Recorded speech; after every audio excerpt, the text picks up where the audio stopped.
Lampard's got decisions to make. With the new season fast approaching, who will lead the line for Coventry? With some fans not convinced, the question is, do we need a new striker?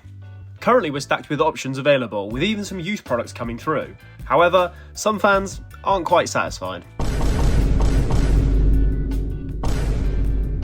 Frank and the team will no doubt remain calm. However, with the recent pre-season results, with not being able to score a single goal, it doesn't exactly give our strikers a great stead to go into the season with. So do we need to bring in a new superstar?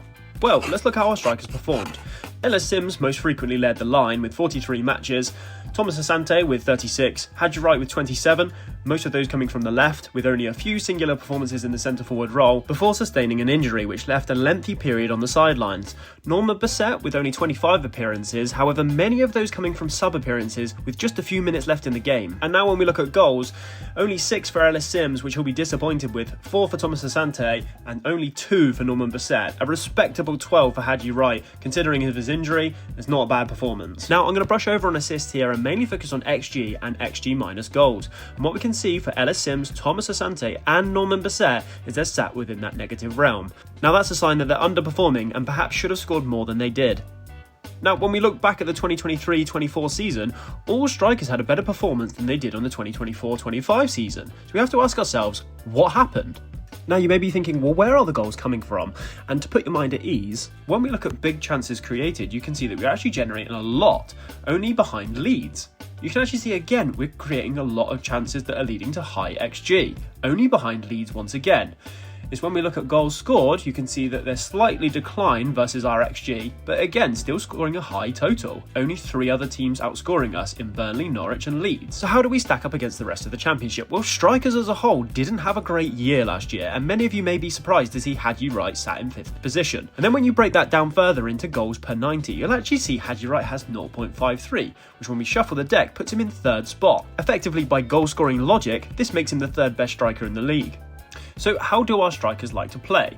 Well, Haji Wright, although typically found out on the left, when he has started at centre forward, this is a heat map we can see from his games at centre forward. You'll still see that he likes to drift out to find space on the left, and even dropping back when required to find the ball. Now, Haji Wright really benefits from a team that leaves space in behind, that he can use with clever through balls to create dangerous runs. Now, a prime example of this is the games against Sunderland earlier on in the season, where he was able to see big gaps in behind with some clever passes from Victor Torp on both occasions, creating to some good success. Now, Haji Wright actually has fantastic dribbling abilities also. Now we'll see a keyframe here just sat in his own half as he receives the ball, and yet he pushes the defence all the way back to their own box and actually gets a shot away. Now Ellis Simms on the other hand prefers to play centrally. Now we'll pull up his heat map here and you'll see a lot of action within the opposition box, which for a striker of his playstyle is exactly what you want to see. Now Simms can appear to go missing in games, however he does a lot of unseen work that benefits the team, using his size and his stature to often attract not just one defender but 2 or 3. Now, we've got an example here against Preston where we can clearly see Radoni, who's been on the end of so many crosses. He's got a man, he's been marked, and so is Simms, he's very closely marked. And yet, when we look to the next keyframe, you can clearly see that Simms is now wrestling with 2 of their men, leaving Radoni for an effective free header. Now, Thomas-Asante is a very busy player, and when we pull up his heat map, you'll see that he really does like to get across the pitch. Now, he uses a lot of his power and his speed to often find pockets of space in behind the defenders. Now, we can see this from this example here, where he is trying to look for space in behind, and this was against Bristol City. And then in the next keyframe, he's successfully got to that ball, and he scored a fantastic goal from this angle. Now, Thomas-Asante will also drop deep to find space. Here he received the ball against Middlesbrough and actually shrugged off 2 players using good strength to find a shot away, which actually hit the post with a great effort. And this is one of the main differences between the 2 strikers. Ellis Simms, if we pull up his shot map, he typically likes to stay central and get opportunities in high XG areas. That, however, requires a lot of dependency on good quality service from wingers and from the centre mids.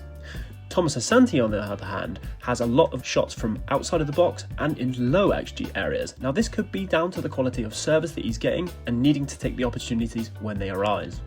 Norman Bissett, an exciting yet raw talent, looks to find space in behind defenders, where he can really utilise his pace. You'll often see him in these clips with pointing fingers, looking to make darting runs, and at the moment at Coventry he's struggling to get onto the end of them. Now, that could be a teething issue or something that the coaches will be working on. Now, another real positive to Bissett is his pressing ability. Now, we've got a keyframe here showing a game against Plymouth. A relatively simple pass back turns into Bissett chasing this down Now in the next keyframe you can see Bissett here pressing the goalkeeper, our midfielders then push, and it actually led to a turnover and a goal from Eccles. Now that being said, Thomas-Asante actually provides us with our best presser, with 3.6 actions per game including tackles, interceptions and ball retrievals. 31.4 forced opponent unsuccessful passes in that defensive third, and 1.5 opponents dispossessed in that defensive third as a result. So where is this issue with the strikers coming from? Is this a confidence thing, or is this a tactical setup and they're not getting the service?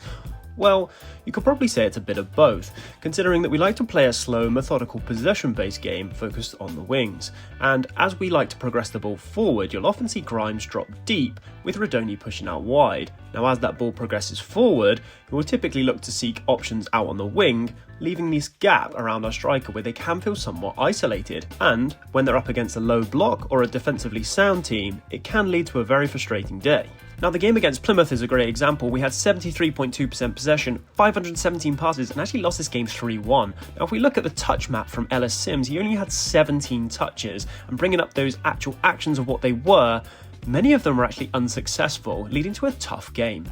Now, it's slightly harsh to be picking on Simms here. Looking at a substitute replacement in the 76th minute of Thomas-Asante, he equally struggled to get in the game. And it really identifies this sort of area where we're really struggling to get chances through to our strikers. And it's somewhat to do with the strikers' movement, but also our ability to give them service. Now, just looking at an alternative example here is the Leeds versus Burnley game. Now, these are successful passes from Leeds. Now, Burnley being one of the best defences in the league, you can still see there's a lot of activity within just outside the area of the box and also into the box in terms of service into their strikers. And so whilst you might question the quality of our strikers, we may also need to question the quality of service being given to them. While some may be keen to get rid of the whole front line, it's actually a bit of a juggling act for Lampard. Even if he wanted to sell a player, he has to ensure there is interest in the player, and that ties in to getting a good price. If a player's had a particularly bad season, then the actual interest and amount of clubs that will want that player will be reduced, and therefore they might not get a good return.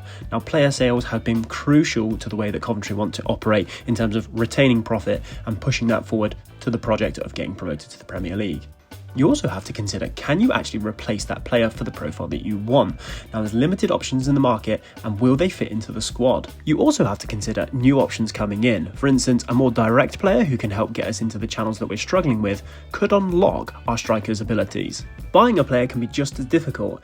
You have to ensure that it's the right profile player. With limited options on the market, it could come down to cost and how much money is Doug willing to pay.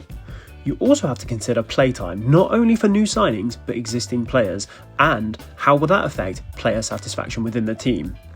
Now, I think it's unlikely that Lampard will sell one of our strikers, instead looking for the transfer market to help bolster our squad and offer some more support. And rather than a new striker, we may see the addition of new wingers coming into the squad. And whilst we already have very good wingers in Sakamoto and Mason Clark, we may see some support or a different profile player that may offer a more directness when things aren't working out. Now, we may see the addition of another centre mid. And whilst we're already very strong in that area with Sheaf, Grimes and Rodoni, with Rodoni pushing out wide, it often leaves this space and the lack of directness into the strikers. And with a more progressive centre mid who can push the ball in a more direct manner, we may see our tactics change slightly as the season starts. And so the question to you is, would you be looking to bring in a new striker?